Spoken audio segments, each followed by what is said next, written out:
Bonjour à tous, bienvenue dans cette 19e vidéo de mon challenge crypto. Aujourd'hui, on va parler de Uniswap avec son token le UNI, qui du coup se situe dans le top 20 des plus grosses capitalisations de marché. Donc en une phrase, Uniswap c'est un DEX, donc un échangeur décentralisé. C'est le plus populaire sur Ethereum. Et donc l'idée c'est d'avoir en fait un réseau de smart contracts qui vont permettre de relier des fournisseurs de liquidités aux traders. Donc c'est bien des utilisateurs qui vont fournir la liquidité contrairement aux échangeurs centralisés. On va voir du coup la valeur ajoutée tout de suite. Donc l'idée c'est donc comme je le disais, hein, c'est la décentralisation du protocole de liquidité. L'idée c'est que tout le monde peut y accéder, il n'y a pas de restriction, il n'y a pas de KYC, il n'y a pas de vérification, il suffit d'avoir un cold wallet, donc un MetaMask par exemple. À savoir que du coup MetaMask maintenant est devenu un petit peu plus un peu moins user-friendly. Je vous laisse faire vos recherches. Bon, l'idée, c'est que maintenant, il trace les IP. Donc, bon, c'est possible de contourner ça, mais peut-être passer par un autre wallet, du coup. Et donc, les échanges sont réalisés à partir de pools dans lesquels les fournisseurs de liquidités mettent leurs tokens, mais on reviendra à ça sur la partie tech. Au niveau des personnalités, ça a été fondé par apparemment un stagiaire qui était à Ethereum et qui a voulu développer certaines fonctionnalités. Et ça, de fil en aiguille, ça a mené à ce truc-là avec un gros soutien d'Ethereum, de la fondation Ethereum. Et du coup, ils ont fondé Uniswap en 2018. Le gars s'appelle Aidens Adams, donc vraiment un gars tout jeune. Et c'est soutenu du coup par Uniswap Labs qui développe et l'Ethereum Foundation. Donc à savoir que Ethereum c'est surtout US, donc réglementation US, même si là on est sur du décentralisé totalement. Au niveau de la technologie, donc évidemment on est ERC20 compatible, hein, donc on a accès à l'ensemble du réseau Ethereum. L'idée c'est en fait de ne pas avoir besoin d'attendre entre un acheteur ou un vendeur, donc je m'explique. On est sur un système en automated market maker, c'est-à-dire que la gestion du marché ne se fait pas par un carnet d'ordre comme sur un échangeur centralisé ou dans la finance classique, elle se fait par un algorithme qui va du coup gérer la liquidité du marché sans intermédiaire. Ça permet du coup des frais qui sont plus bas et une répartition plus intéressante du coup des dits frais parce que ça va beaucoup être les personnes qui fournissent la liquidité qui vont la recevoir. Donc ce qui va se passer du coup en fait on va avoir un pool ou une pool dans laquelle on va mettre deux cryptos. L'idée, ça va être souvent d'avoir un stablecoin, comme ça on a une qui est stable. Et donc en fait, le ratio des deux va permettre de déterminer le prix de la crypto actuelle. Donc comme ça a l'air un peu barbare, un peu bizarre, mais l'idée c'est qu'il y a énormément des deux cryptos, donc les prix fluctuent peu, même s'il y a des achats et des ventes. Et surtout, s'il y a une des deux cryptos qui est trop achetée ou trop vendue, ça va créer un écart de prix entre Uniswap et les autres plateformes, par exemple Binance. Et donc tout de suite, les gens vont acheter ou vendre de l'autre crypto pour rééquilibrer, parce qu'en fait, ils vont faire un bénéfice. Donc vous avez une espèce d'équilibre automatique qui se fait par arbitrage. Donc on a deux types d'acteurs, vous l'aurez compris, les fournisseurs de liquidités, qui sont juste des personnes comme vous et moi, qui avons des jetons, par exemple, j'en sais rien, j'ai des ETH, et je sais pas quoi en faire, je veux les garder, je veux pas les revendre tout de suite, donc je peux les donner, les prêter à Uniswap, il va les mettre dans la pool, donc ils seront utilisés par d'autres personnes, des traders, et en échange, je vais être rémunéré régulièrement en jetons, et pour le coup, c'est en jetons unis, donc de la plateforme Uniswap. De l'autre côté, on a donc les traders qui ont besoin de ces jetons et qui, eux, n'ont pas envie de passer par des plateformes centralisées parce que, pour X raisons, hein, tout simplement parce qu'ils veulent conserver leur identité cachée, parce qu'ils n'ont pas envie d'être traqués, parce que X ou Y raison. Bref, ils passent par un échangeur décentralisé. Donc ils viennent sur Uniswap, ils prennent les jetons que vous avez prêtés, ils vont payer du coup des frais, et en fait, l'essentiel de ces frais vous seront retransmis à la fin de votre période de blocage de token. Au niveau de la tokenomique, du coup, on a une supply max de 1 milliard de tokens, hein, ça fait à peu près 6 milliards au cours actuel, parce que le prix du token est autour de 6 $.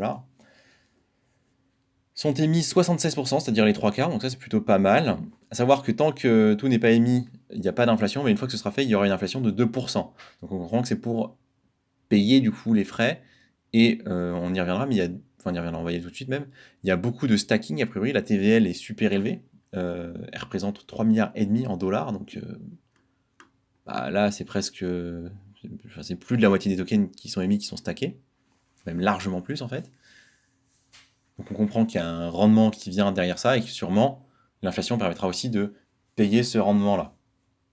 Le token du coup est un token de gouvernance essentiellement, c'est-à-dire qu'il permet de décider de ce qui va se passer sur la plateforme. Il est aussi utilisé pour la rémunération des personnes qui mettent dans le pool de liquidité, et il y a eu des airdrops. Donc peut-être qu'il y en aura encore, ça à voir. Et je suppose que s'il y a des projets qui se greffent dessus, c'est possible d'avoir des airdrops ou des participations grâce au token. Mais on voit que le token, il n'est pas utilisé par exemple pour les gas fees. Ça, c'est quelque chose que j'ai personnellement un peu de mal à comprendre parce que ça lui donnerait une bien meilleure raison d'être en fait. Ça aurait plus de sens à mon avis. Mais en tout cas, pour le moment, ça marche pas comme ça. On paye dans d'autres monnaies, notamment en ETH, qui est extrêmement cher. Je trouve ça un peu bizarre, mais bon. C'est comme ça que ça marche. Au niveau de la répartition initiale, la communauté a reçu 60%, enfin, prévu que la communauté reçoit 60%. L'équipe s'est gardée 21% et demi, et le reste, du coup, va entre les investisseurs pour l'essentiel et un petit peu les conseillers. Donc les investisseurs, ceux qui ont mis de l'argent initialement, hein, lors des ICO notamment. Ce qui est bien de savoir, du coup, c'est sur le fonctionnement de la gouvernance, parce que vu que c'est un token de gouvernance, c'est intéressant d'en parler un peu. Du coup, pour faire une proposition, il faut que 1% de la supply soit d'accord. C'est-à-dire que en rapport de la supply émise, on est 1% des gens qui détiennent du token qui soient d'accord. Il faut 4% pour passer en quorum, donc aller jusqu'à l'étape supérieure. Et si c'est le cas, du coup, on aura un vote. À savoir que la période de vote, c'est 7 jours, et que du coup, il y a un lock des tokens pendant 2 jours pour l'exécution du dit vote, enfin du coup de la proposition. Des petites infos comme ça supplémentaires, si ça vous intéresse la gouvernance. Donc qu'est-ce que je vois de bien dans le projet et qu'est-ce que je vois de moins bien? Déjà, on a une grosse implication d'ETH. Dès le début, ils ont mis beaucoup d'argent. Enfin, 100 000 $, c'est pas grand-chose en réalité pour ETH, mais en 2018, c'est quand même sympa. Et du coup, il y a un gros soutien, et là, la plateforme continue à lever des fonds pour se développer. Elle a profité déjà du marché très haussier des années entre du bull run et de l'avènement de la DeFi. Et là, elle profite maintenant, même si on est en bear run, de la chute de FTX et de la fuite un peu des capitaux des échanges centralisés vers les échangeurs décentralisés. Donc ça, elle profite un peu du contexte. Donc ça, c'est cool. L'idée, c'est du coup que tout le monde a accès à la crypto et sans restriction. Donc ça, c'est un gros point positif. Et on sait que c'est une grosse discussion qu'on a maintenant avec la centralisation, avec les KYC un petit peu dans tous les sens, avec les potentielles monnaies de banque centrale qui vont arriver. Ça peut être un support d'opposition que d'avoir son argent là-dedans. Donc il y a un intérêt, autre que tout ce dont on a parlé. Au niveau de la tech, on sait qu'il y a un bug bounty de 500 000 $, donc c'est quand même énorme, ça veut dire qu'ils ont beaucoup de cash et qu'ils s'intéressent beaucoup à ça, donc ils sont inquiets de ne pas se faire hack, et c'est quand même un bon point. L'écosystème Ethereum est énorme, et donc du coup ils profitent de ça, ils ont beaucoup d'utilisateurs, ils ont notamment plus de 300 applications qui sont liées à leur activité, donc ça c'est quand même vraiment bien aussi. C'est-à-dire que voilà, on est sur un acteur, en même temps on est sur un des plus gros acteurs de la DeFi, c'est pas surprenant, mais le truc est solide quoi. Enfin, en tout cas il est implanté, plus que solide. Et ce qui est intéressant aussi, c'est que si on est un peu inquiet sur le fonctionnement des pools, parce que c'est vrai quand on vient pas de ce monde-là, on trouve ça un peu curieux, quand on est nouveau là-dedans, même à titre personnel, je trouve que c'est vachement bien que ça existe et que ça fonctionne, on est toujours un peu surpris. C'est vrai que le fait qu'il y ait quand même cette notion d'arbitrage qui permette de maintenir le prix des pools est quand même, je trouve, très rassurant. Moi, à titre personnel, savoir qu'il y a cette fonctionnalité-là, que du coup, il y a plein de gens qui disent « Ok, je peux faire de l'argent juste en regardant les cours, les variations, etc. » parce qu'il y a trop de gens qui mettent ou trop de gens qui sortent d'un token d'une pool, fait qu'effectivement, on a un équilibre par l'arbitrage qui en fait fait beaucoup penser à l'équilibre des prix sur le marché classique. Et là, je trouve que c'est assez rassurant et plutôt cohérent, tant que l'ensemble est solide et bien évidemment, tant que l'ensemble garde la confiance des utilisateurs.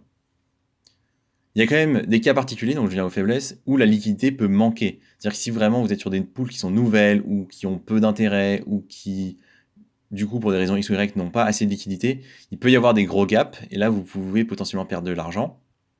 Là, c'est pas du tout rassurant, donc il faut quand même aller, si vous le faites sur des grosses pools, il y a quand même un risque qui s'appelle l'impermanent loss, donc on en a un peu parlé ici, mais c'est quelque chose qui est assez développé, et l'idée, c'est qu'en fait, en tant que prêteur, de fournisseur de liquidité, vous décidez de bloquer vos tokens quand vous les prêtez, sur une période donnée. Et si, sur la période donnée, le token explose, le prix du token explose, que celui que vous avez prêté, vous n'allez pas en profiter autant que si vous aviez juste gardé le token et que vous l'aviez vendu. Donc vous allez en fait, certes, gagner de l'argent, mais moins que si vous l'aviez juste gardé comme ça dans votre bague et que vous l'aviez vendu au plus haut de la période.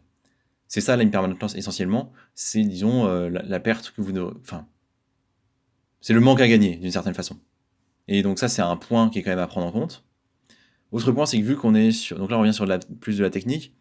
Si vous avez des hacks, si vos fonds sont perdus, si vous êtes trompé d'adresse, etc., il n'y a pas d'assurance. On n'est pas sur un échangeur centralisé, on n'est pas dans une banque, donc votre argent, votre responsabilité. Vous faites une connerie, vous débordez, vous vous démerdez, vous assumez. C'est aussi ça le pendant de tous ces échangeurs décentralisés. Point personnel donc sur le token et les raisons d'investir. J'aimerais que le token soit plus utile, même si je vois bien qu'il est beaucoup stacké, donc beaucoup de gens font confiance, ou en tout cas voient l'intérêt du token. À titre personnel, je ne comprends pas pourquoi les frais sur Uniswap ne sont pas payés en Uni. Pourquoi ils sont payés dans d'autres monnaies, notamment en ETH, qui est extrêmement élevé. Les frais sont vraiment élevés sur ETH. Donc ça, c'est un point que personnellement, je ne comprends pas bien, et peut-être qu'il y a des explications que je n'ai pas perçues. Je trouve qu'ils auraient intérêt, en tout cas moi je trouverais ça intéressant que du coup on puisse payer dans la monnaie de la plateforme. Et du coup, ça m'amène à la deuxième question qui est, est-ce que c'est vraiment intéressant d'investir dans un token de gouvernance? Alors sur des projets qui vont pump, on sait que le token va pump avec parce que bah voilà, c'est une réaction de marché. Les gens se disent ok, super projet, ok on achète, puis tout le monde achète donc on achète. Ok, donc ça s'appelle de l'engouement, ça d'accord. Donc en bull market, je pense que c'est un très bon token et en prévision du prochain bull market, why not? Mais là en bear market, dans la période actuelle, à titre personnel, ça me donne pas envie de l'avoir en portefeuille, ça me donne pas envie d'investir. Cela étant dit, on va quand même regarder rapidement le graphique, voir s'il y a des grosses zones d'intérêt ou pas. À titre personnel, j'attendrai. Comme je viens de le dire, c'est pas un truc sur lequel je suis pressé d'investir. On va regarder rapidement les indicateurs, on voit que le RSI a été tapé, a été approché très vite et est reparti. Petit truc dessus. Donc là, pendant le crash de Terra Luna, ici du coup, quand on était à 4 $, 3,30 $, 4 $, ouais. Là, on est à x2, hein. On est actuellement à 6, 6,20. Personnellement, j'attendrai. Rien que juste à la vue de ça, personnellement, j'attendrai. Je dis pas que ça va forcément redescendre, mais ouais, moi j'attendrai cette zone-là parce que c'est pas un token sur lequel j'ai très envie d'investir dans la période actuelle, même si il va profiter de tout ce qui est FTX et compagnie. En fait, il en a peut-être déjà profité, ici, hein, on le voit. Il a peut-être déjà profité. Depuis cette grosse bougie verte là. Il a pris combien? Il a pris que 20%, c'est pas non plus incroyable quoi. Donc voilà, à mon avis, attendre, même si on a une convergence qui est pas du tout ridicule, mais même une convergence qui est intéressante, hein. On voit que à 200 jours, la moyenne mobile, elle est à 7,21. Donc c'est quand même pas loin. Personnellement, j'attends. C'est mon avis. Merci de m'avoir écouté et